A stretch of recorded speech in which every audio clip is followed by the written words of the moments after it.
सरस्वती का अर्थ होता है बहाव। ये भाव केवल पानी का नहीं बल्कि विद्या और कला का भी है। यही वजह है कि इन्हें विद्या और कला की देवी भी कहा जाता है। सरस्वती के द्वारा विज्ञान, संगीत और कविताओं की रचना की गई है। ऋषि वेद में सरस्वती को दैवीय नदी की भी संज्ञा दी गई है। साथ ही इन्हें पवित्रता और उर्वरता की देवी भी कहा गया है। सरस्वती को अन्य नामों से भी पुकारा जाता है, जिनमें भागेश्वरी, शतरूपा, ब्राह्मणी, पृथुदर, वाग्देवी, विरज, शारदा आदि प्रमुख है। हिंदू धर्म से जुड़े पौराणिक इतिहास पर नजर डालें तो कई ऐसी कहानियां सुनने को मिल जाएगी जिनसे अभी तक आम जन वाकिफ नहीं है। विस्तृत इतिहास होने की वजह से कुछ घटनाएं छूट जाती है तो कुछ नज़रअंदाज कर दी जाती है। इन्हीं कहानियों में से एक है सृष्टि के रचयिता ब्रह्मा का अपनी ही बेटी के साथ विवाह करने की घटना। ये बात तो हम सभी जानते हैं कि त्रिदेव के हाथों में ही इस सृष्टि की बागडोर समाहित है। ब्रह्मा के पास सृष्टि की रचना का दायित्व है तो विष्णु के पास संरचना का। वही देवों के देव कहे जाने वाले महादेव शिव को विनाश का जिम्मा सौंपा गया है। इसी विनाश के बाद फिर से शुरू होता है सृजन का चक्र। ब्रह्मा का अपनी ही बेटी के साथ विवाह करने की इस घटना का उल्लेख सरस्वती पुराण में वर्णित है। सरस्वती पुराण के अनुसार सृष्टि की रचना करते समय ब्रह्मा ने सीधे अपने वीर्य से सरस्वती को जन्म दिया था।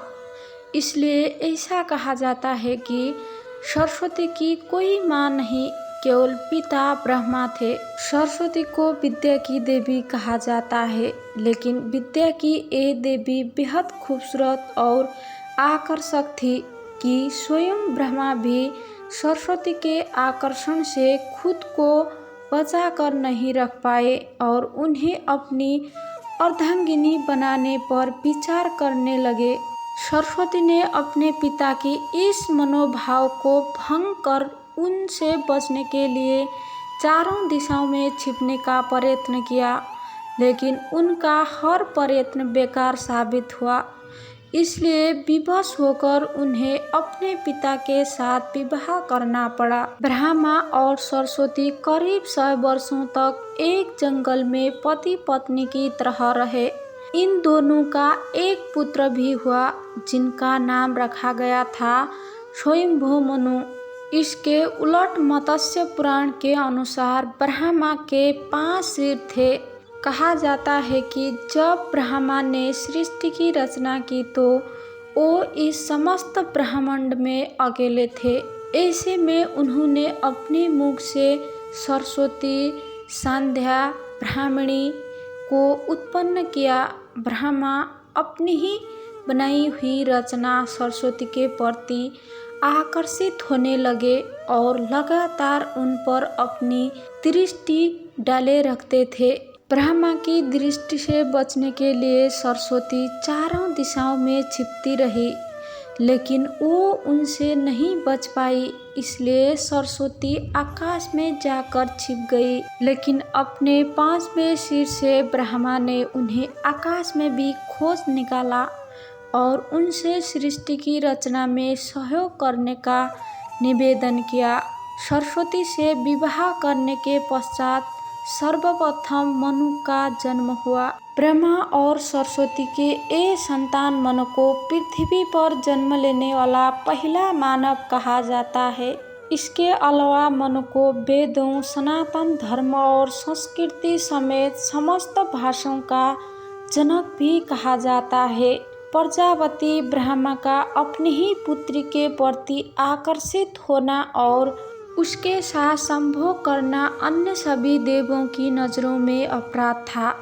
सभी ने मिलकर पापों का सर्वनाश करने वाले शिव से आग्रह किया कि ब्रह्मा ने अपनी पुत्री के लिए यौनाकांक्षा रखी जो कि एक बड़ा पाप है।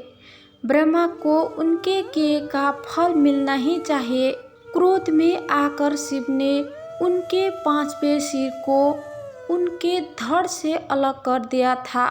शिव पुराण के अनुसार ब्रह्मा का सर्वप्रथम 5 सिर थे, लेकिन जब अपने 5वें मुख से उन्होंने सरस्वती को, जो कि उनकी पुत्री थी, उनके साथ संभोग करने के लिए कहा तो क्रोधावश सरस्वती ने उनसे कहा कि तुम्हारा ये मुख हमेशा अपवित्र बातें ही करता है, जिसकी वजह से आप भी विपरीत ही सोचते हैं। इसी घटना के बाद एक बार भगवान शिव अपनी अर्धांगिनी पार्वती को ढूंढते हुए ब्रह्मा के पास पहुँचे तो 5वें सिर को छोड़कर उनके अन्य सभी मुखों ने उनका अभिवादन किया, जबकि 5वें मुख ने अमंगल आवाजें निकालनी शुरू कर दी। इसी कारणवश क्रोध में आकर शिव ने ब्रह्मा के 5वें सिर को उनके धड़ से अलग कर दिया। यदि आपको ये वीडियो पसंद आया तो वीडियो को लाइक करें, शेयर करें और भी ऐसे ही वीडियो देखने के लिए हमारे चैनल को सब्सक्राइब करना ना भूलें।